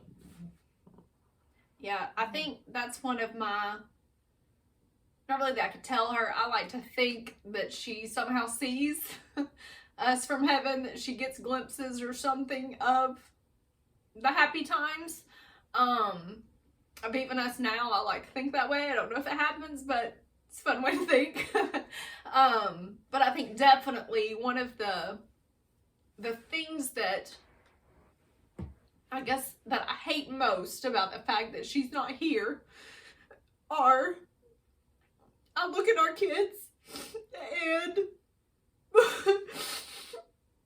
when they say something or do something, I look at them and I go, man, that is your Aunt Kim coming out in you. Especially with Anna. Anna, she's so sneaky. Anna and her look alike, and just she's loud, and she's loud when she wants to be. But she has this silly personality where she's a comedian, even though she's quiet. And there's just so many things that she does and says that I think, man, like, you would never know that you didn't know your Aunt Kim because you act just like her. Yeah.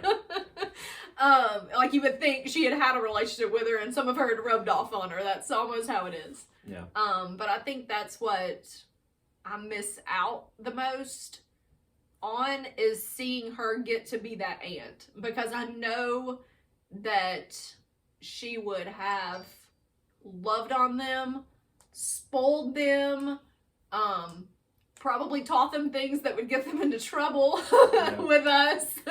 Yeah. Goofy things to do that would probably end up getting them in trouble. But there's just so much of that I wish that I could see, because there's times in my mind that I think, man, to look at our life now, like, because we've moved houses, we don't live in the same place, it's so much has changed in our life that I think, man, if Kim was just like somehow dropped back down in the middle of this, like, she wouldn't even know like where to find our house. She wouldn't know our kids, they're all grown. Like, I think like, those movies that you see where people, travel back in time or travel to the future or whatever, like things like that. Like when you see things, like how things would have been if you weren't there or whatever.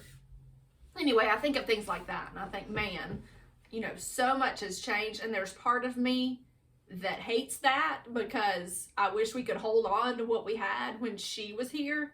But then there's part of me that's like, but she wouldn't want it any other way. She would want us to move forward and to live our life and to be happy and all of those things. So, you know, I cling to that. And I also always have clung to the fact that, you know, there's someone's knocking Hang at on, the door. Adam, edit this out. I gotta go get a kid. All right. They apparently could hear me crying and they're worried about me. Alright, let's finish this up. Anyway, there's part of me that, you know, I've always clung to the fact that our main goal as people here on earth is to live our life and find Jesus, and hopefully through that lead others to him. And then the ultimate goal is to get to heaven. And I always think, while we all think Kim's life was cut short and it's not fair, and why did God let this happen? You know, there's so much more she could have accomplished, you know, had she still been here, she could have done. But I always cling to the fact of she accomplished what God had put her here for. She came to know him. She's led other people to Christ, and she also is, I think, probably still leading other people to Christ because of the people she impacted. They're impacting people that had she not told them, had she not spoken up and been Kim, who wasn't ashamed of who she was, she, you know, those people wouldn't be where they are today.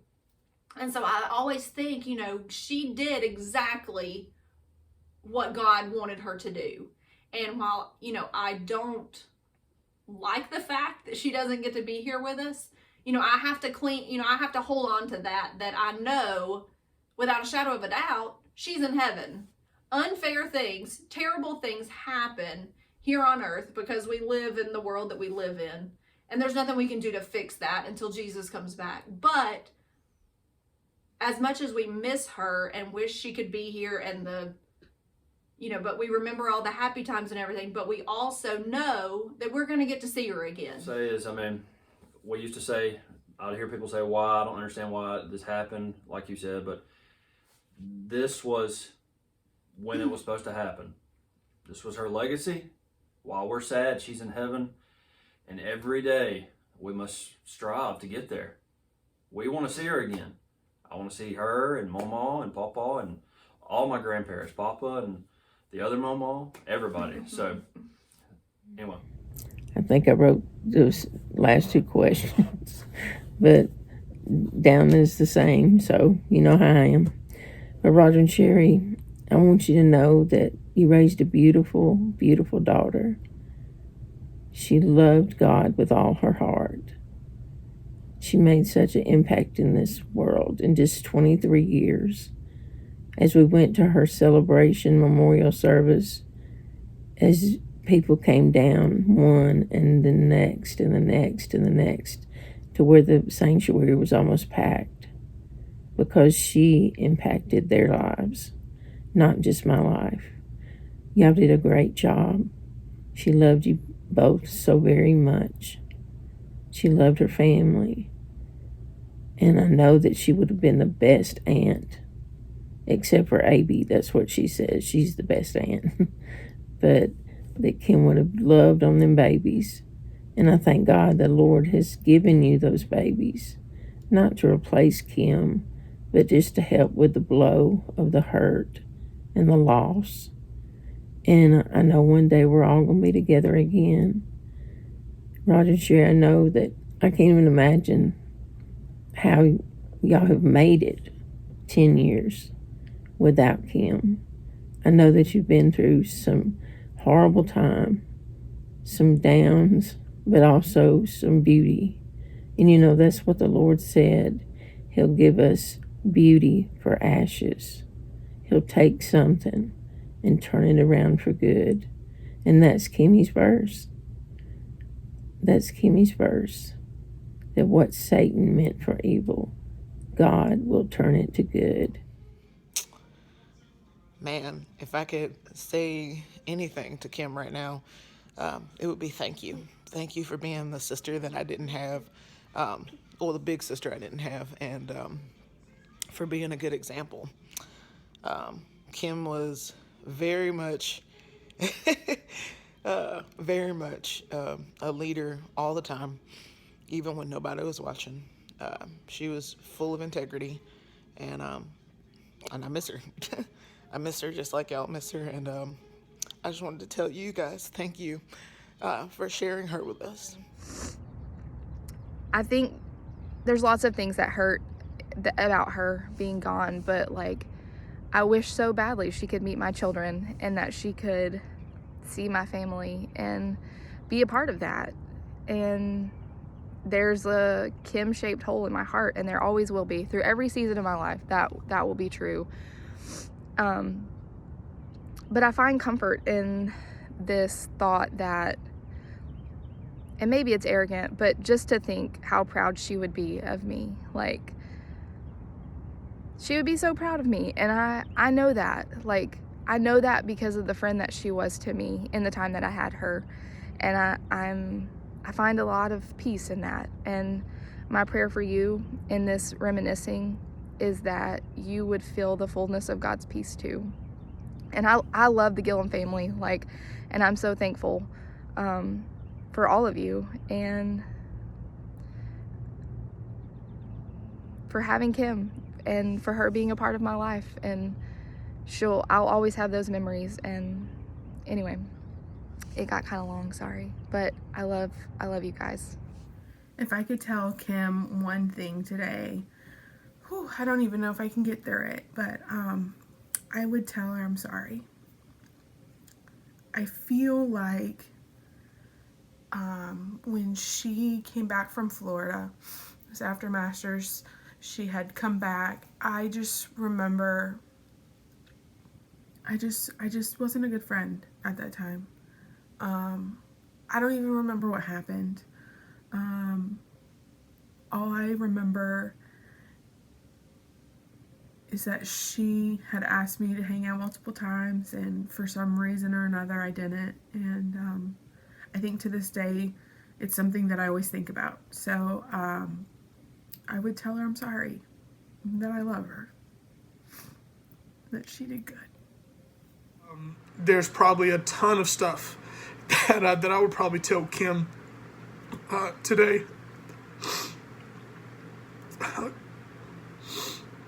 Going through everything that we've been through last year, getting a job at a church, being a full-time youth pastor, and then being a full-time kids pastor, having kids, the move, the struggles. I don't know if there's just one thing that I would tell her, but if I had to say anything to her, it would be God's faithful. God's faithful. And her favorite verse, I didn't realize how much of it would apply to mine and Jordan's life. But Genesis 50:20 was her favorite verse, and it's definitely became a staple in my life without me even knowing it. And so that's probably what I would tell her. Is that God's faithful, and what the enemy meant for bad, God has definitely turned it for good in our lives, for sure. And so we love you. Hope you guys are doing well. And I love you. We love you. We'll see you guys soon. If I could tell Kimberly one thing, it would be that her prayers are still being answered. God is still using her to remind us to trust God no matter what life sends our way. Roger and Sherry, you two are my inspiration. You remind me daily that you can survive heartbreak. You can move forward. No, you're not the same. The hole in your heart will forever be there. But your strength and your faith in God, through all you've been through, has inspired me to know I can make it. I can make it. I love you both with my whole heart. If there was one thing that I could tell Kim, it would probably be thank you. And that's because I would want to thank her for all the time I got to spend with her. And for watching over me for all these years and for having such a great impact on me now.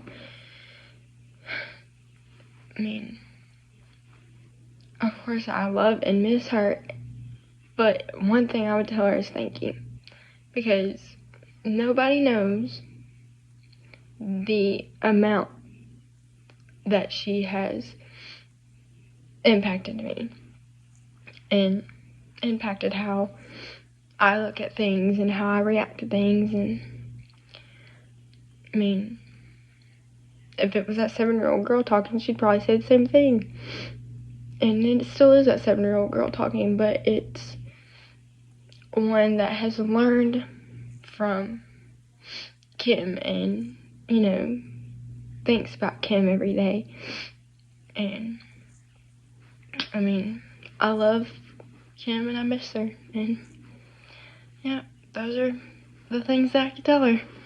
If I could tell Kim one thing, I'd tell her how much I envied her heart, how she was just so sweet and just showed the love of the Lord towards everybody, and nobody was a stranger to her. She never met a stranger. She was just always so sweet. If there was one thing that I could say to Kim, if I could talk to her right now, was, please keep an eye on my kids, my girls. Please watch over them and protect them, and just look out for them. Macy said for years that you were her guardian angel, and I believe that. I believe that we all have guardian angels, and I know that you were Macy's guardian angel. I miss you so bad. I miss you so much, and I would love for you to be here, and I would love for you to see how the family's doing, and meet the new people that have come into the family and the new people that are coming into the family. I would love for you to be here so you could speak life into my girls and pour into them like you've done to others. But we miss you. The one thing that I hold on to is I know without a shadow of a doubt one day we will see each other again, and I look forward to that day. I love you, Kimmy, and I can't wait to see you again. I love you. Bye-bye. I don't know that I have a specific thing that I would tell Kim at this point. I think I would want to just spend time with her. I think those are the things that are most valuable to me, are like the moments that we had together, mostly because, again, as I said, like, it was just very free and very low pressure to be with her. And so I would love to do anything with her again, because I know that wherever we would be or whatever we would do, it would be both full of God and full of freedom and fun. And I love that about her. So I love you guys. I hope you're doing well. Bye-bye. Kimberly was just such a cheerful light. She was so spunky and full of life, and I still think about her a lot. And anyway, I'm not very good at these videos. The young people do it so well, but just wanted to say you are always in my thoughts and prayers, and the memories that I have with Kimberly and all of us spending time together will always be cherished. And have a blessed Christmas. Love you. If I could tell Kim one thing right now, it would be, breaking my own rules. If Kim was here right now, first thing I'd do is introduce her to her new sister-in-law, Holly. Let them talk, because I know they would get along so well. Kim would love her so much. She would have been a part of the wedding. She'd have been right there behind Holly, just supporting her brother. We would just talk, joke around. Another thing I'd probably do is I'd ask her if she was proud of me. The man I've turned into, the husband I've turned into, because I know she's watching. She's watching over, so she knows everything that's happening. I mean, that's just how it is. I know she's watching over us. Like Heather said, she's all of our guardian angel. She's working overtime because she wants to protect us all. But I'd ask her if she was proud of me, because I knew I wasn't no heathen by any means. Didn't do drugs or all that, but I just wasn't the best kid and all that. So I'd ask her, because I definitely would ask her if she was proud of me. I introduced her to her sister-in-law, asked her if she was proud of me, and we'd just joke around. If she had like an 8-hour pass from heaven, that's exactly what we would do. We'd just joke around and just embrace and hug. And I'd probably let her take Sadie on a walk. I don't know. But that's it for this video. I hope y'all enjoyed it. It was fun to make. It was sad to make. It's crazy that it's already been 10 years since it happened. Like, where in the world has time gone? So much has happened in 10 years. But it's crazy. It's already been 10 years since that happened. Like I said, I hope it didn't make you too sad. I hope it didn't make you mad that I made this for you. I've been thinking about it for 2 years. I hope it encourages you and shows you that you did a great job raising your daughter. And I know y'all miss her. We all miss her. So I hope you enjoy this video. And once again, this film's been titled Kim. Love y'all.